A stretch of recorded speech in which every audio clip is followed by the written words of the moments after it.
Hoje,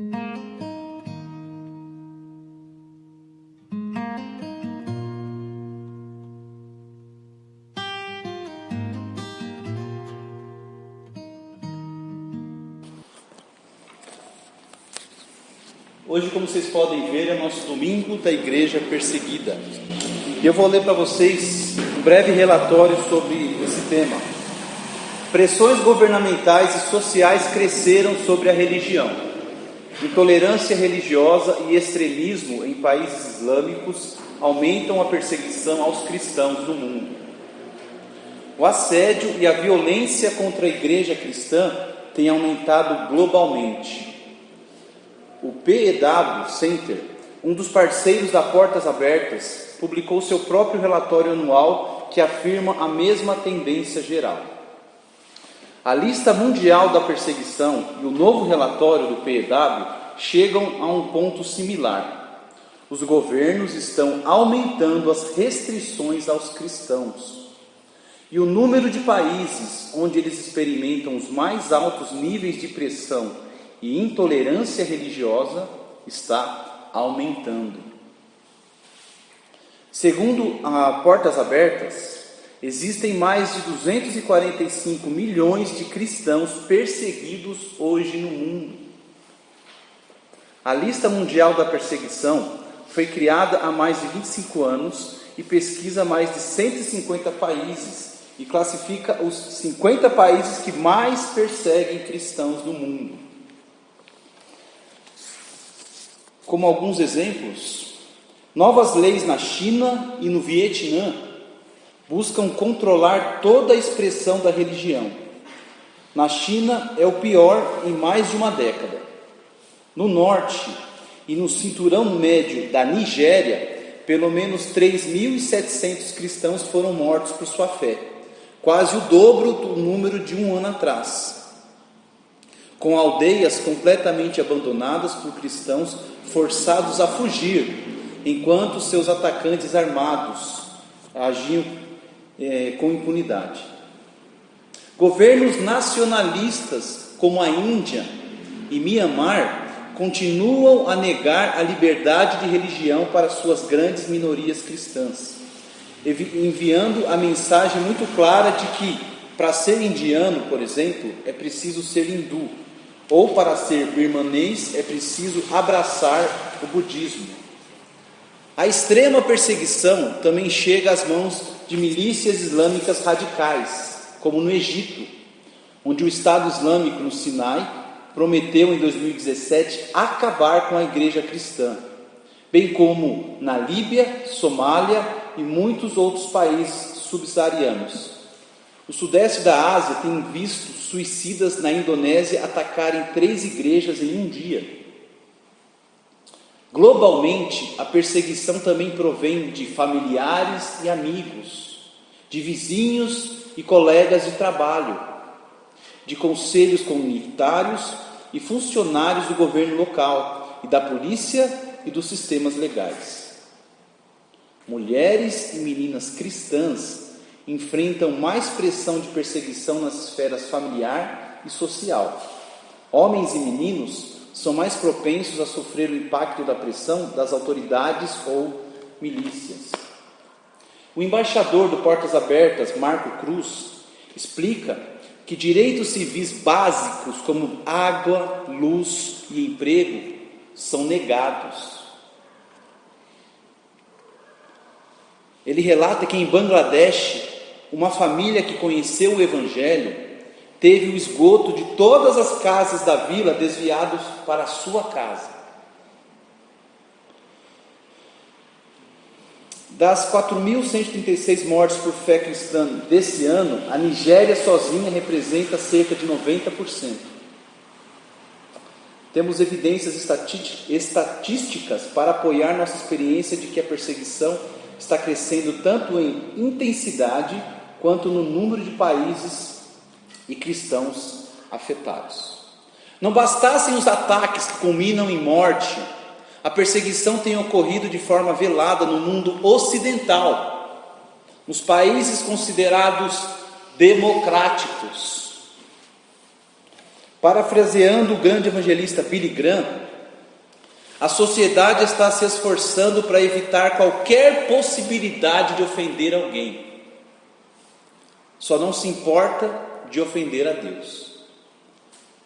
Nessa desventura, os valores base de sustentação ocidental sofrem ataques constantes de todas as formas possíveis. Na TV, na internet, filmes, músicas, livros, comerciais, locais de culto. O homem se rebelou contra Deus e agride ou desdenha os que continuam a professar sua fé em Cristo.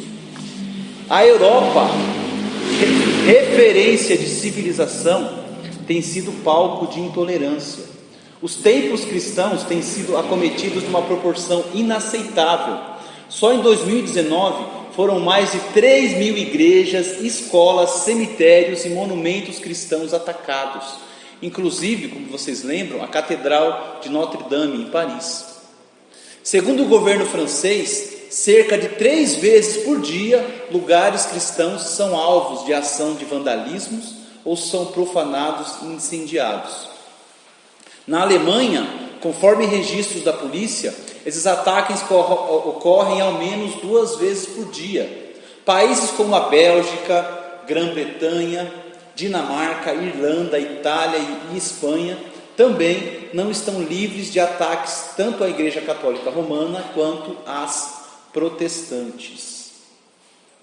Os autores dificilmente são identificados e os poucos capturados têm sua identidade ocultada pela polícia com a desculpa de não suscitar discriminação ou represálias a minorias étnicas, ou são classificados como portadores de transtornos mentais.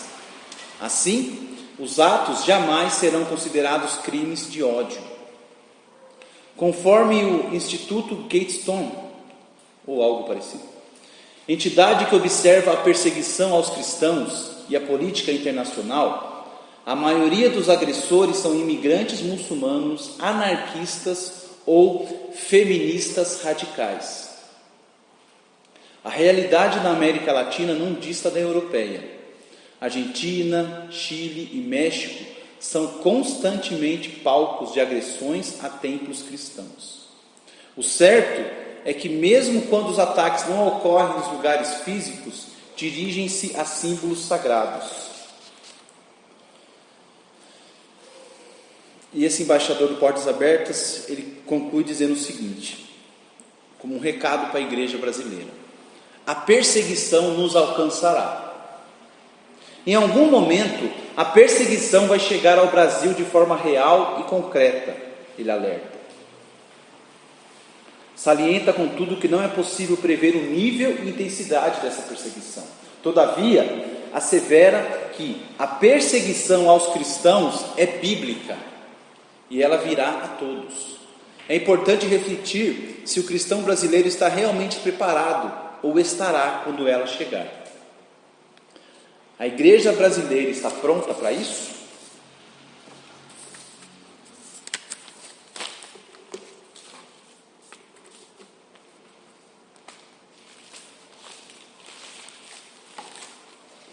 Abra sua Bíblia para Mateus capítulo 5. Mateus capítulo 5.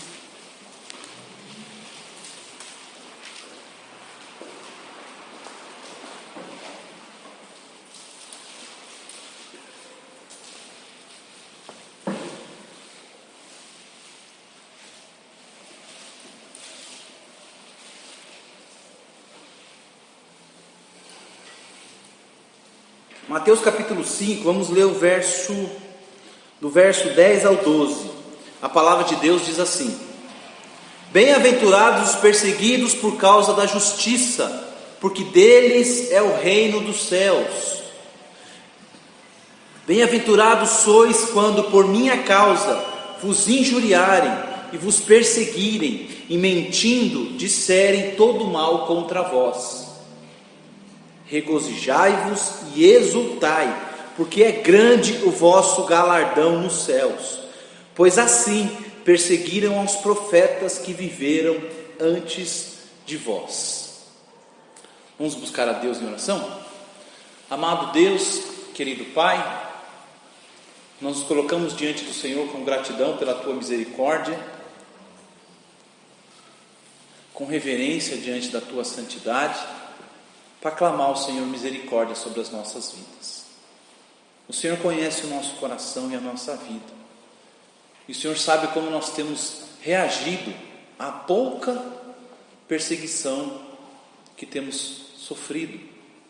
O Senhor sabe como muitas vezes temos sido covardes, como temos sido fracos, como temos sido desleais, infiéis, quando alguma oposição à nossa fé aparece. Quantas vezes não temos tido vergonha do Teu Evangelho, vergonha de sermos cristãos diante do mundo. Pai, eu clamo ao Senhor por misericórdia para as nossas almas. Peço ao Senhor que nos ajude, após a mensagem de hoje, Senhor, que o Senhor nos ajude a sermos mais corajosos, a sermos mais fiéis, leais, a carregarmos o estandarte de Cristo com coragem, com firmeza, com amor. Deus, fala conosco essa noite.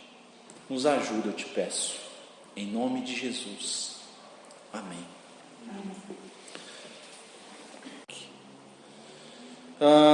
Então hoje, meus queridos, em vários lugares do mundo, no segundo domingo de junho, se comemora o domingo da igreja perseguida.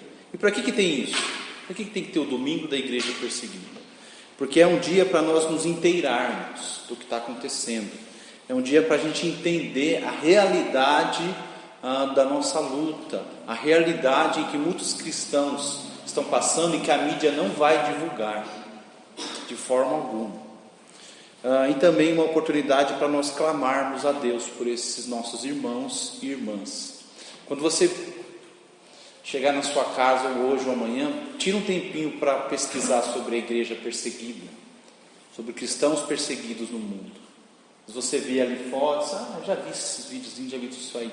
Mas às vezes você vai ver nas imagens, você vê crianças sofrendo, crianças sendo atacadas e tudo mais, você fala, meu Deus, é muito forte, é muito grave. Não só crianças, né? Adultos, jovens, é absurdo o que eles fazem. Lá na Nigéria, como foi falado, lá está muito forte.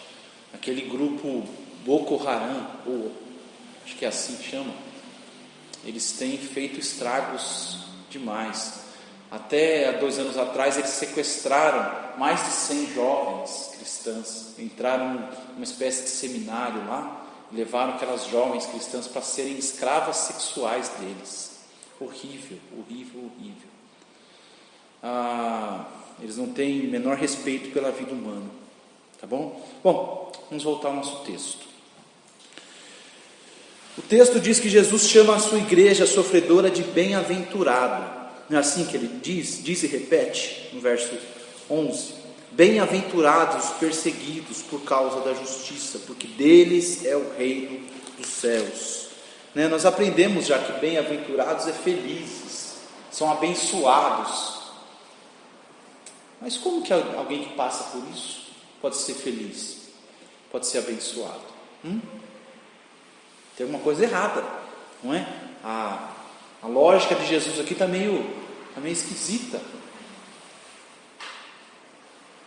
Mas não. Ele diz que é bem-aventurados, mais que felizes, os perseguidos por causa da justiça. E aqui nós vemos 3 motivos. 3 motivos porque a igreja é bem-aventurada. O primeiro motivo, ele diz, é porque o reino dos céus é dela. Olha só, bem-aventurados perseguidos por causa da justiça, porque deles é o reino dos céus. Meus queridos, aqui a igreja de Cristo é desprezada. Aqui a igreja de Cristo é rejeitada, é humilhada.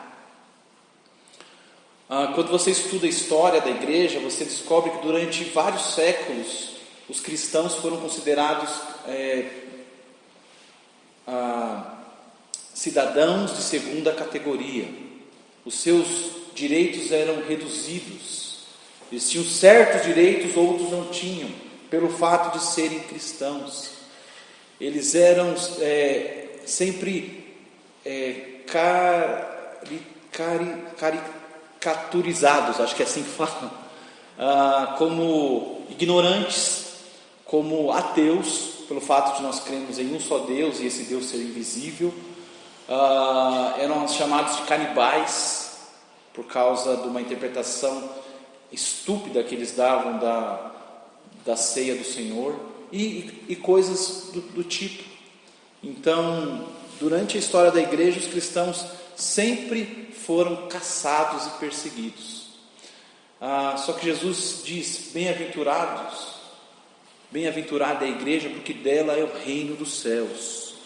Enquanto aqui ela sofre todo tipo de violência, Jesus diz que um dia ela reinará. Um dia ela reinará com Cristo. Veja, dizer bem-aventurados aos perseguidos por causa da justiça, porque deles é o reino dos céus. Para nós, isso pode não ter impacto.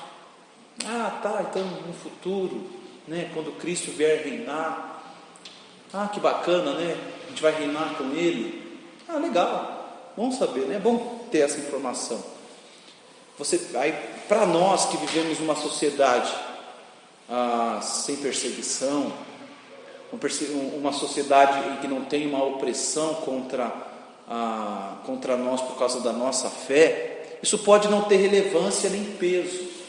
Mas se coloque no lugar daqueles que estão passando por isso, aqueles que estão perdendo tudo, aqueles que são chutados, agredidos e cuspidos por onde passam, esbofeteados por causa da sua fé, e não podem reagir, porque muitas vezes são as autoridades que fazem isso.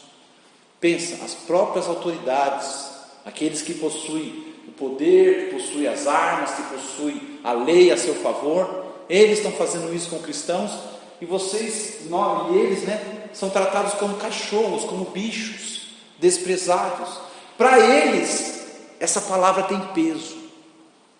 Para eles, essa palavra tem significado. Deles é o reino dos céus. Jesus está dizendo: vocês reinarão comigo. Vocês, os perseguidos por causa da justiça. A igreja sofredora, ela gozará o céu com Cristo, desfrutará da alegria eterna, da paz eterna, das riquezas que só Deus pode proporcionar, e isso de forma ininterrupta, isso de forma abundante. Desfrutará do amor eterno de Cristo. Meus queridos, isso é uma forma de dizer que quanto mais a igreja perde na terra, mais ela ganha com Cristo no futuro, mais ela vai ganhar com Cristo no futuro. Quanto mais ela é perseguida, quanto mais as coisas são tiradas dela, mais vai ser acrescentada para ela no futuro. Sabe, quanto maior é a dor agora, maior vai ser a alegria depois. É uma forma doce e carinhosa e maravilhosa de Jesus consolar os seus que são perseguidos. É uma forma maravilhosa de Jesus colocar a mão no ombro e dizer: confie em mim, não é à toa que você está sofrendo, não é em vão, e você vai ver que vai valer a pena. É a forma de Jesus dizer: vale a pena. O que você perde aqui nesse mundo por minha causa, você vai ganhar muito mais no meu reino. Isso serve para nós. Tudo que você perde pelo fato de você ser cristão, seja amizades. Às vezes tem pessoas que perdem emprego, perdem oportunidades. Nós perdemos pouca coisa por sermos cristãos. É difícil até para mim dar exemplo. É fora da nossa realidade. Para eles não. Para esses que eu mostrei no vídeo, para eles não. Para eles é perder a família. Quando você... Ali me sabe, eu gostava muito de ler literatura russa. E você lê relatos, principalmente da perseguição contra os cristãos ali na União Soviética, na Romênia, no leste europeu ali, por causa do comunismo. E aí você vê que vários relatos parecidos. A família está em casa, de repente batem na porta com força.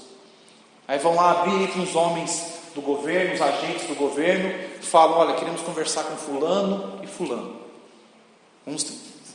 Queremos apenas ter uma conversa com eles. Então lá e tem um mandato, tudo, tá não sei o quê. Apenas uma... Não, eu vou só trocar de roupa. Não, nem precisa trocar de roupa, que é rápido. Mas a família já sabe o que vai acontecer. Eles sabem que provavelmente eles nunca mais verão aqueles membros da sua família. Às vezes é o pai, é o irmão. E isso aconteceu várias e várias vezes. Você vai lendo relatos, é sempre semelhante. Foram abordados, vai ter uma conversa ali no gabinete do governo, não sei o que lá, nunca mais encontram eles.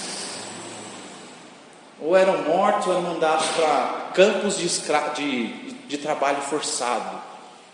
Meus queridos, milhões de cristãos. Quem já leu um livro, ou já ouviu falar de um livro que chama Arquipélago Gulag?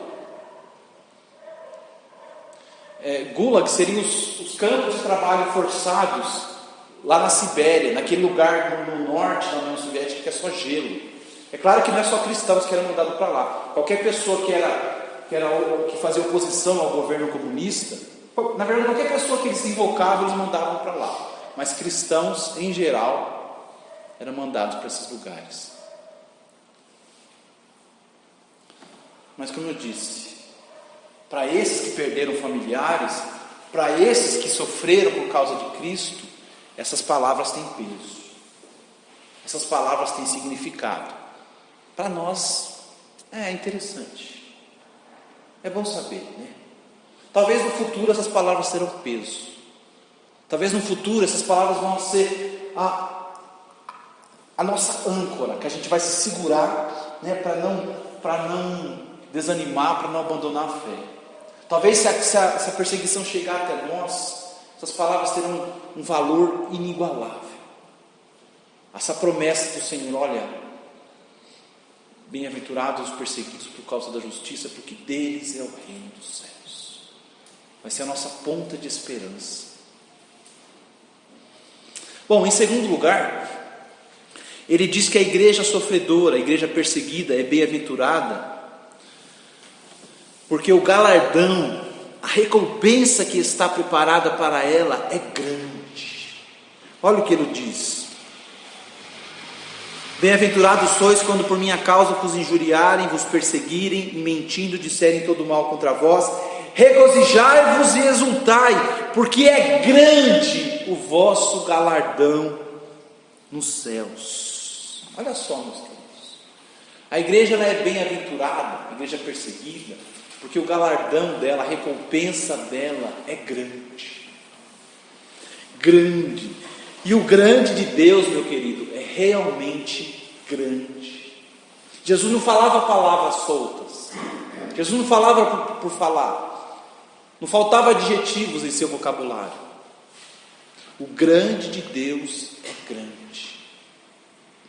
É inimaginável, é incalculável, insuperável, incomparável, imensurável. O grande de Deus, o grande de Jesus. Meus queridos, se Jesus diz que é grande, é grande. E é grande porque não há igual na terra.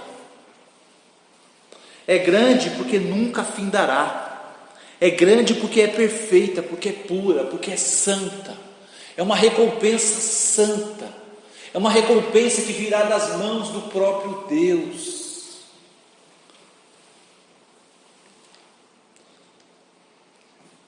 E o fato dele usar o adjetivo grande, veja, ele sabe que ele não vai decepcionar nem frustrar ninguém.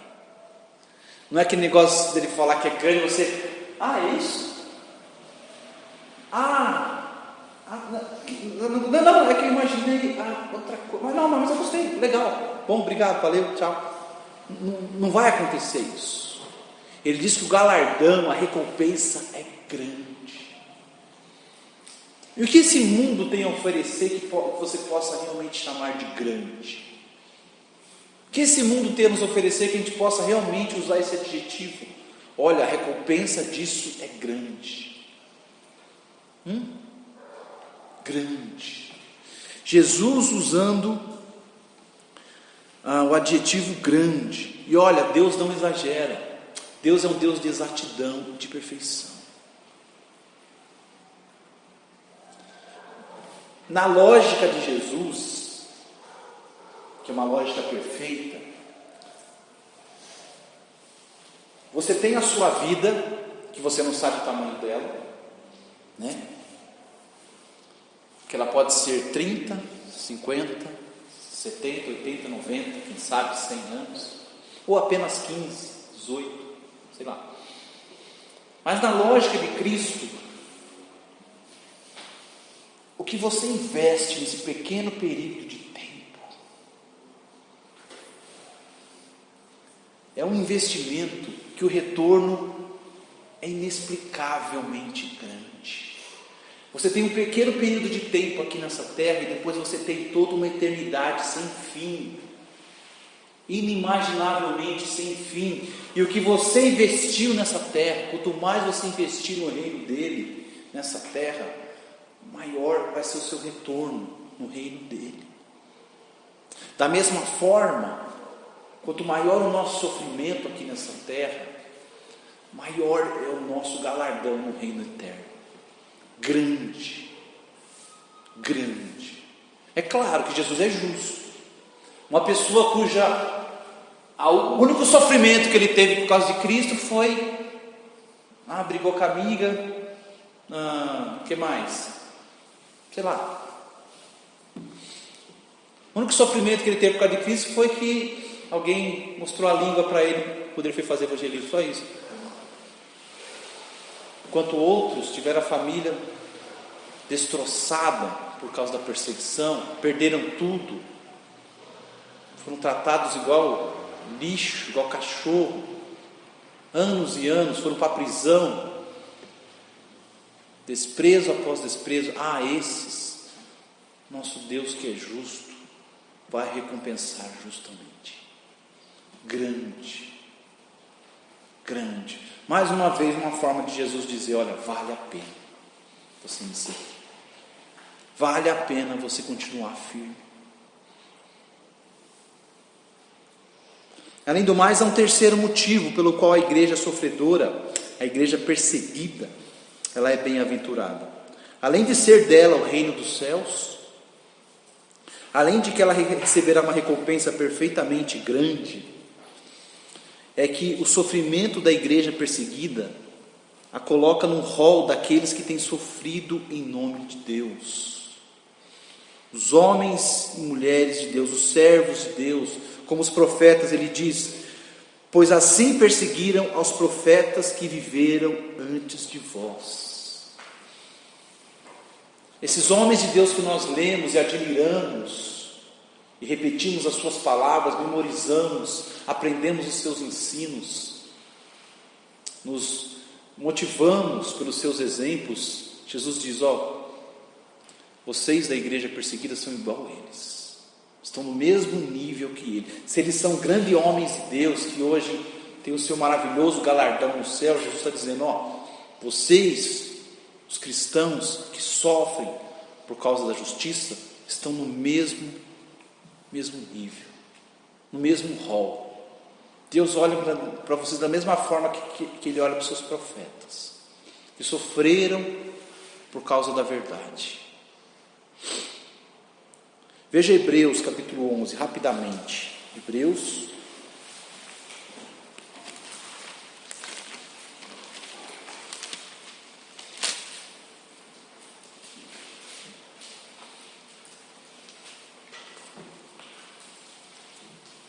em Hebreus 11,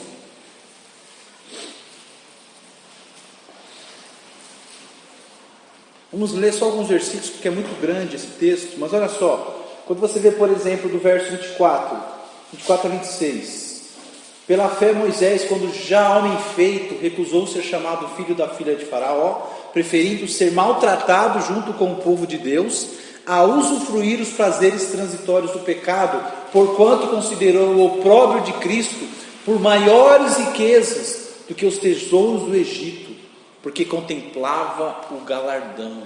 Puxa, parece até que Moisés era da igreja perseguida, olha só. Aí você vai para o verso 32. O que mais direi? Certamente me faltará o tempo necessário para referir o que há a respeito de Gideão, de Baraque, de Sansão, de Jefté, de Davi, de Samuel e dos profetas. Pula para o 35. Mulheres receberam pela ressurreição seus mortos. Alguns foram torturados, não aceitando o seu resgate para obterem superior ressurreição. Outros, por sua vez, passaram pela prova de escárnios e açoites. Sim, até de algemas e prisões. Foram apedrejados, verso 37, provados, cerrados pelo meio, mortos a fio de espada. Andaram peregrinos, vestidos de peles de ovelhas, de cabras, necessitados, afligidos, maltratados, homens dos quais o mundo não era digno, errantes pelos desertos, pelos montes, pelas covas, pelos antros da terra. Ora, todos esses que obtiveram bom testemunho por sua fé, não obtiveram contudo a concretização da promessa, por haver Deus provido coisa superior a nosso respeito, para que eles, sem nós, não fossem aperfeiçoados. Aqui, meus queridos, aqui Deus dá uma lista resumida do que alguns dos seus filhos, de alguns dos seus servos têm sofrido por causa do nome de Deus. A violência que eles suportaram e se mantiveram fiéis, aguentaram firmes, porque eles contemplavam o galardão no futuro, porque eles contemplavam a recompensa maior que Deus tinha para eles. E Jesus coloca a igreja perseguida dentro dessa lista. Jesus coloca a igreja perseguida do mesmo rol, do mesmo nível. Olha que privilégio, olha que honra. O sofrimento em nome de Deus é uma das marcas daqueles que lhe pertencem. Meus queridos, mas não para por aí. Além dessas três características que a igreja é chamada de bem-aventurada por Jesus, existem três segredos no sofrimento da igreja sofredora, da igreja perseguida, que o mundo, que os homens nunca entenderão. Olha só.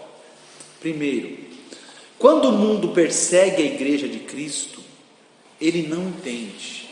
O mundo não entende que ele está perseguindo ao próprio Cristo. Quando a igreja de Cristo está sendo perseguida, os homens que fazem isso não entendem que eles estão perseguindo ao próprio Senhor da glória, ao próprio Jesus Cristo. Meus queridos, a igreja é o corpo de Cristo. Ele é o cabeça da igreja. A igreja está unida a Cristo. Lembra da conversão de Paulo? Lembra, né? Atos 9. Vamos para lá, Atos 9. Numa linda manhã de sol, né? Paulo, na sua rotina comum de perseguir cristãos, normal, natural para ele. Mais um dia de trabalho, mais um dia comum, né? Paulo estava indo a caminho de Damasco, e nós sabemos a história. De repente uma grande luz apareceu para ele, né? E ele caiu ao chão, né? Com aquela luz, e uma voz falava com ele.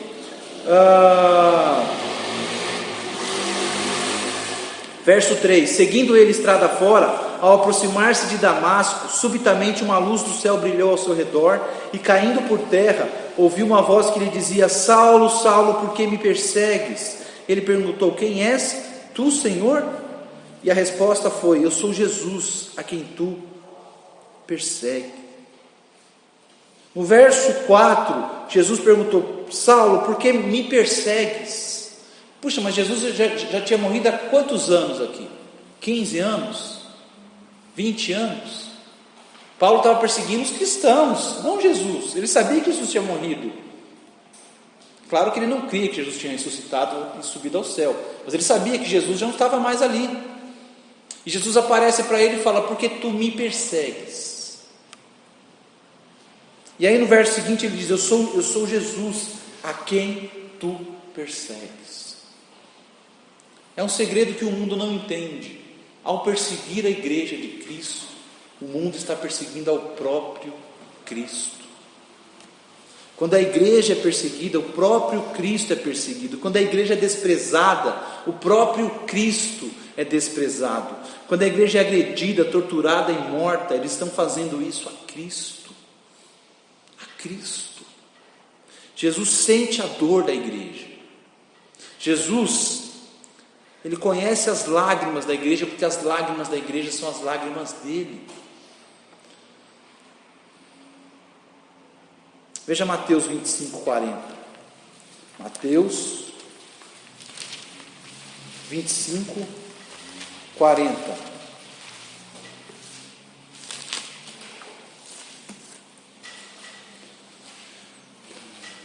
O rei respondendo lhes dirá: em verdade vos afirmo que sempre, deixa eu repetir de novo, sempre que o fizestes a um destes meus pequeninos, a mim o fizestes.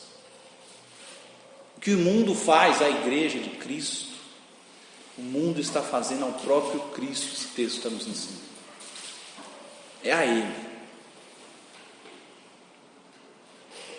Pois bem, o segundo segredo no sofrimento da igreja perseguida, que o mundo não entende, que o mundo não conhece, que o mundo não percebe, é que esse sofrimento nos torna mais e mais parecidos com Jesus.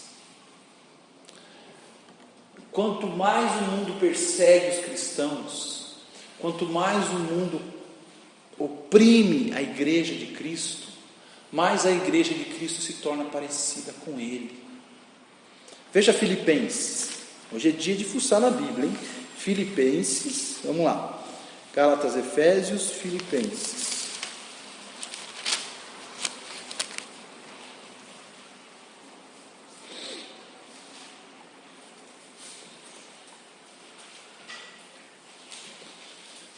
No versículo 10, Paulo fala algo muito interessante. Filipenses 3:10. Para o conhecer e o poder da sua ressurreição e a comunhão dos seus sofrimentos, conformando-me com Ele na sua morte. Em outras palavras, quanto mais eu conheço a Cristo, quanto mais eu ando com Cristo, quanto mais eu sofro com Cristo, mais eu sou conformado a Ele, mais eu me torno parecido com Ele, mais o meu caráter, mais o meu coração está ficando mais parecido com o coração de Jesus. Olha que coisa maravilhosa. Meus queridos, quanto mais a igreja de Cristo é perseguida, mais seus membros se tornam parecidos com o Mestre. Veja só, por que o sofrimento da igreja perseguida, por que esse tipo de sofrimento nos torna mais parecidos com o Mestre? Porque o sofrimento ele nos faz mais dependentes de Deus. E Jesus era 100% dependente do Pai. Podia falar, não, sou a segunda pessoa da Trindade, né? Eu tenho a minha autoridade aqui, Pai, não preciso te consultar, eu sei o que eu estou fazendo. Não, você vê o tempo inteiro Jesus consultando o Pai. Você vê Jesus se afastando para orar ao Pai. E várias vezes ele diz, ó, palavras que eu digo, não digo de mim mesma, mas o Pai que me enviou é que me mandou dizer. Ele várias vezes diz isso. Ele dependia totalmente do Pai. E quando nós somos perseguidos por causa de Cristo, nós passamos a depender mais do Senhor. O Senhor precisa da sua ajuda, está difícil, está complicado. Esses cristãos que eu mostrei aqui no vídeo, esses cristãos, eles dependem mais do Senhor. Deus, só o Senhor pode dar uma solução, só o Senhor pode nos tirar dessa, só o Senhor pode nos dar força. Meus queridos, o sofrimento quebra todo o orgulho e faz os filhos de Deus serem mansos e humildes. Esse ataque, essa opressão que os cristãos da igreja de Cristo têm sofrido, fazem com que eles sejam mais humildes, mais mansos. Ao contrário dos cristãos atuais, né? Os cristãos que não levam desaforo para casa, né? Os cristãos orgulhosos, nariz em pé, cheios de si. Esses cristãos são tão humilhados, sofrem tanto, que dá nem tempo de ser orgulhosos, tem nem oportunidade de vão se orgulhar do quê? O sofrimento nos faz pensar mais uns nos outros. Olha outra característica de Jesus: quanto mais você sofre, você entende o sofrimento do seu próximo.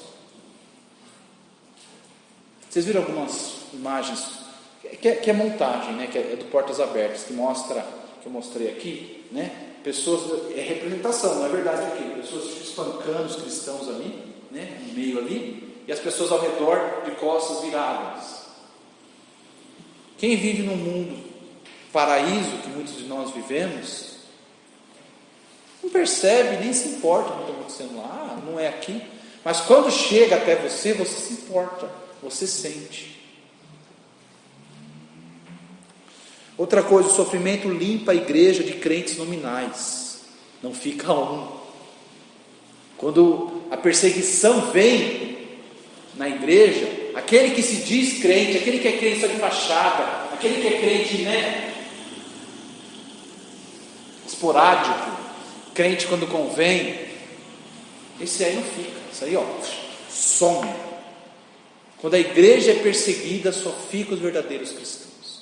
Porque quem não é cristão não quer perder, não quer morrer, não quer ser agredido, não quer perder nada por causa de Jesus. Não. Ele fala, eu estou fora. Enquanto estava sendo vantajoso, estava bom, agora que não está, eu opto. Então o sofrimento faz isso. O sofrimento também ensina a dar valor à palavra de Deus. Eu lembro que um dos livros que eu li, teve uma vez que eles perseguiram um lugar lá, e aí entraram nas casas e tiraram as Bíblias, que eram poucas pessoas que conseguiam ter acesso à Bíblia. Eu não lembro agora se foi na União Soviética, foi na Romênia, isso eu não lembro. E aí o que aconteceu? Tiraram a Bíblia das pessoas, chamaram todo mundo lá e começaram a fazer uma fogueira, igual aquele evento em que você vê que os nazistas fizeram, queimando livros, assim, né? Fizeram isso com as Bíblias, e no meio daqueles jogando as Bíblias, aí papel voava, aqueles papel pegando fogo assim, né? E a multidão só assistindo, não podia fazer nada, esse papel, né? Conforme vai queimando, a fumaça vai levantando. Aí teve uma folha de papel que foi assim, caiu perto assim, no meio da multidão assim. Aí um homem pegou, deu um passo para trás e pisou em cima da folha. Ficou assim. Escondeu a folha embaixo dos pés. Aí ficou, aí o pessoal foi dispensando. Aí ele abaixou discretamente, quando foi arrumar um sapato, pegou aquela folha, amassou, enfiou dentro da meia, guardou e foi. Aquela folha era o capítulo 21 de João. E aí, aqueles irmãos, eles se escondiam, eles se reuniam num certo lugar, no meio da floresta, para poder adorar a Deus, bem baixinho, em silêncio. E a única porção da palavra de Deus que eles tinham era o capítulo 21 de João. Eles passaram, se não me engano, 15 anos só com aquele capítulo 21. Puxa, o que será que tinha mesmo no capítulo 20? E o 19? E o 13? O 15 da videira? Não tinham. Olha a sua Bíblia aí, quantas páginas tem. Você já se deu o trabalho de lê-las todas? Meus queridos, pense no valor que eles davam para a palavra de Deus. Quando você... Nós vimos o vídeo do Portas Abertas. O fundador do Portas Abertas é um homem chamado Irmão André. Eu já falei sobre ele. Ele é o fundador desse ministério. E ele escreveu um livro chamado O Contrabandista de Deus. Acho que eu li na casa da minha sogra. Ela tinha esse livro. Eu tenho a continuação desse livro, né? Nem sei o título. Mas esse livro ele virou um clássico. E aí ele conta como que era ele levar a Bíblia para a igreja perseguida, ali dentro da cortina de ferro, do comunismo. Ele conta de um pastor que ele chegou lá, e ele chegou com a Bíblia assim dele, o pastor só olhando, né? E aí chamou ele para conversar, e ele com a Bíblia dele, e aí o pastor sentou, né, no escritório. Eu posso ver sua Bíblia? Posso. Pode, claro. A irmã André deu para ele pegava e folhava, e cheirava, e folhava, e ia olhando, e aquilo, e naquele silêncio, né, e não falava nada, e o homem foi passando o tempo, ele olhando aquela Bíblia, e ele não parava, ele lia, ele ia entregar e voltava, olhava de novo, ele pegava e fechava a Bíblia, sabe, ele não queria devolver, colocava a Bíblia, ele até conta assim, ele colocava a Bíblia no canto da mesa, ficava me acertando assim, e ele falou, olha, e ele resmungou enquanto ele olhava, meu Deus, como eu queria ter um. O irmão André falou, eu tenho um carro lotado aqui de Bíblias para vocês. O homem quase, né, não era lotado, tinha uma caixa de Bíblias, mas ele não acreditava, é sério. Ele conta que ele saiu com dor no corpo, de tantos abraços que ele ganhou aquele dia. Gente, ler esse livro é maravilhoso para a nossa fé. Então, meus queridos, o sofrimento faz isso, faz a gente dar valor para a palavra de Deus, né? Dar valor para aquilo que nós temos recebido, dar valor para o privilégio de se reunir como irmãos, valor aos cultos, poder adorar a Deus, cantar, erguer a voz, louvar o Senhor, poder evangelizar, poder convidar pessoas para a igreja, mas dar valor, né? O sofrimento faz a gente dar valor à oração. O sofrimento nos dá dignidade e honra, nos faz fiéis, leais. E outro aspecto que faz a gente ser mais parecido com Jesus é que o sofrimento, essa perseguição, ela coloca o nosso coração no céu. Olha só Colossenses 3, um texto bem conhecido também. Colossenses capítulo 3.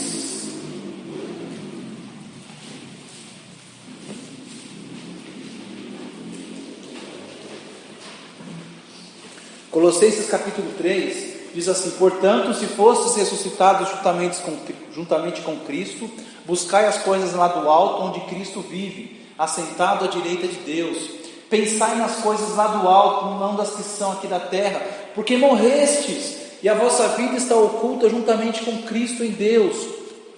Quando Cristo, que é a nossa vida, se manifestar, então vós também sereis manifestados com Ele em glória. Sabe que eu sempre tive muita dificuldade com esse texto? Porque você fala, olha, você morreu com Cristo, amém, né? A palavra de Deus diz, mas a gente não consegue enxergar isso realmente. Agora, coloca-se no lugar de um povo que tem os seus bens tirados por causa da fé deles, por causa da perseguição. Eles têm os seus bens tirados, eles perdem seus empregos, eles veem a sua família ser destruída. Pensa quanta dor esse povo tem. E eles olham para esse mundo, eles não olham para esse mundo com aquele olhar de ilusão, de aproveitar e desfrutar esse mundo. Eles olham, poxa, meus olhos estão no céu, nas coisas de Deus. E Paulo fala, olha, vocês morreram com Cristo, e a vossa vida, o viver mesmo de vocês, está guardado com Cristo. Quando Ele se manifestar, você vai receber a vida que Ele tem guardada para você. Você vai descobrir o que é viver. Agora é só morrer, mas lá será só viver. E por fim, o terceiro segredo, eu falei 2. O terceiro segredo é que quanto mais, que o mundo não consegue entender, é que quanto mais a igreja é perseguida, mais forte ela fica. Vamos começar com um exemplo particular. Veja Paulo em 2 Coríntios.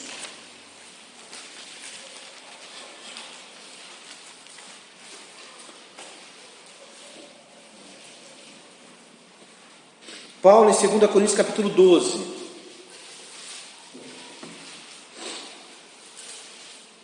Olha só, o Oswaldinho recentemente pregou sobre os sofrimentos que Paulo passou. Paulo sofreu por causa de Cristo. E tem várias passagens que mostram os sofrimentos que Paulo passou. Coisa assim que você fala, uau, esse homem é o super-homem de Deus, não é possível, né? Como que ele suportou passar por tudo isso? E aqui antes do capítulo 12, alguns versículos antes, você vê Paulo descrevendo, né, esses sofrimentos. E aqui quando chega no capítulo 12, ele fala assim, olha só o verso 9 e 10. Então ele me disse, a minha graça te basta, porque o poder se aperfeiçoa na fraqueza. De boa vontade, pois, mais me gloriarei nas fraquezas, para que sobre mim repouse o poder de Cristo.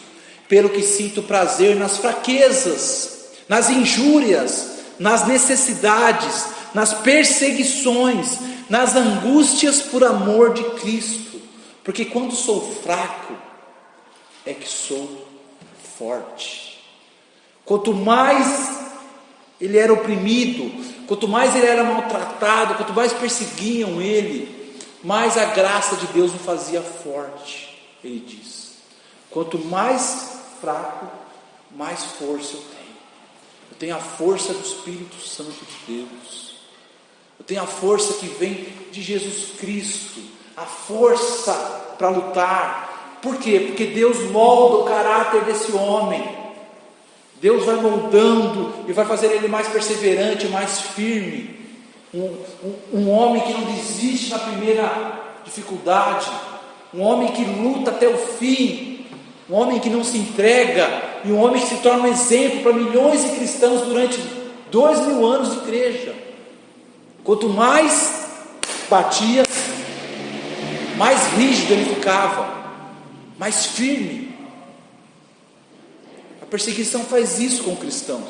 Cristãos, nesses lugares, eles suportam coisas que para nós já é motivo de desesperar. Para nós é motivo já de querer desistir da vida. E eles aguentam dia após dia, vez após vez, e ficam firmes. Um caráter firme, que não se dobra, que não se rende, que não se entrega, que não abandona a sua fé. Mas nós ocidentais, que não sabemos o que é isso, o que é perseguição, e meu amigo, é só ela chegar, talvez na primeira, a gente já desfalece. Na primeira notícia que fulano foi morto por causa da fé, está sendo torturado, não sei o que, você já treme na base. O cara nem perguntou assim, eu sou cristão, quando é que Jesus está, não quer saber, foge, de medo. A igreja ela se fortalece quando ela é perseguida. Vemos isso também em Atos capítulo 8, vamos para lá também? Atos capítulo 8. Ela se fortalece, quando eu digo fortalecer, também é crescer. Olha só, Atos capítulo 8. Atos capítulo 8, ele é uma continuação do relato, né, que teve a morte de Estevão, o primeiro mártir da igreja. E aí, olha o que o texto diz. Atos capítulo 8. E Saulo consentia na sua morte. Naquele dia, ou seja, no dia que mataram Estevão, levantou-se grande perseguição contra a igreja em Jerusalém, e todos, exceto os apóstolos, foram dispersos pela região da Judéia e Samaria. Ou seja, veio a perseguição. Por causa da perseguição, o povo teve que se dispersar, fugir. Mas olha o que diz o verso 4: entre mentes, os que foram dispersos iam por toda parte pregando a palavra. Olha só que interessante. A perseguição veio para reprimir, para calar, para caçar e eliminar os cristãos. Mas por causa da perseguição eles se dispersaram. E conforme eles se dispersaram, eles iam pregando a palavra, fazendo mais discípulos, igrejas sendo montadas em lugares que eles nem esperavam, igrejas começando. Conforme a perseguição vinha, se espalhava, e ao se espalhar, a igreja crescia. Olha que bênção. Tertuliano disse que o sangue dos mártires é a semente da igreja. Está se referindo aqui à época em que o Império Romano perseguia e matava os cristãos das formas mais cruéis. E ele fala que quanto mais o Império caça e persegue, mata e faz crueldades com os cristãos, mais crente brota, mais crente aparece. Eles tentam, eliminar como se fosse uma praga, mas aparece mais, brota mais, surge mais, porque as pessoas ao redor veem o testemunho deles, veem que eles pregam e veem que eles permanecem firmes mesmo em face da morte. E eles levam a sério, eles não estão brincando. Eles falam de uma alegria pós-morte, eles acreditam nisso tão a sério que eles estão dispostos a morrer por causa disso. Eles falam que esse tal de Jesus voltou dos mortos, olha que absurdo um negócio desse. Mas eles têm tanta convicção que eles preferem que os matem do que eles negarem isso. De tanta convicção que eles têm. É como se eles estivessem vendo a Ele. Então, mais e mais cristãos surgiram.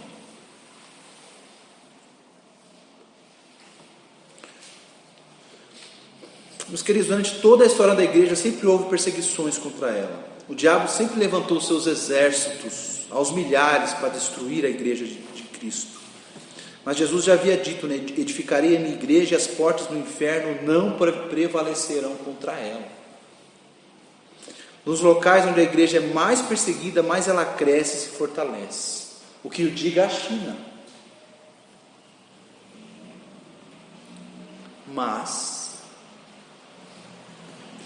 aonde a igreja está mais tranquila, mais acomodada, mais descansada, onde a igreja é mais rica, onde a igreja é parte, né, da sociedade ali, normal, onde a igreja é mais feliz, aí a história é outra. Nesses locais a igreja está fraca e está diminuindo. Veja, por exemplo, a Europa. Hoje o Oswaldinho deu um bom exemplo ao falar de algumas igrejas na Europa, como na Escócia, por exemplo, absurdo. Imagine, principal igreja da Escócia, central ali, dentro da igreja um bar. Que frouxidão é essa? Que apostasia é essa? Que absurdo é esse? Logo a igreja da Escócia, onde grandes homens de Deus saíram dali, reformadores, homens que levaram avivamentos a tantos lugares. O que está virando a igreja na Escócia? Mas é assim, meus queridos. Conforme a igreja está tranquila, acomodada, descansada e feliz, no mundo ocidental a igreja só se ataca, só traz escândalos. É só matéria de escândalo, de corrupção, de roubo, de casos de adultério, de não sei o que, nas igrejas. E a igreja cada vez mais se parecendo com o mundo. Nesses locais, onde não há perseguição, a igreja está se tornando exatamente aquilo que Jesus detesta: morna. Exatamente o que ele não quer que ela se torne: morna. Ele até fala, antes fosse frio ou quente, mas não morna. Então, meus queridos, perseguição é todo tipo de violência, de agressão, de ofensas, calúnias, injúrias, qualquer tipo de dificuldade, de dores, sofrimento, de perdas, né, de direitos, de bens, de ridicularização, de barreiras, de leis, ou mesmo de morte, em que a igreja, os cristãos sofrem por causa de sua fé. Isso é que nós chamamos de perseguição. Então não é só entrando nas casas e matando cristãos, não chega a esse ponto, mas aonde os cristãos sofrem qualquer tipo de prejuízo por causa da sua fé, já é considerado perseguição. Tá bom? Então o que podemos fazer após aprender tudo isso? Né? Primeiro é orar pela igreja perseguida, é nos lembrar dele, é nos interessar por ele. Daqui a alguns minutos essa mensagem vai acabar. Será que você vai se interessar quando chegar na sua casa? Dentre tantas coisas interessantíssimas que você vai acessar, será que você vai procurar saber da igreja ao redor do mundo? A necessidade dela, o que ela está passando? É a mesma coisa de um irmão da nossa igreja que está super adoentado, ou que aconteceu uma coisa gravíssima com ele, mas você não está nem aí. Nem me importa, nem quer saber, porque eles são nossos irmãos.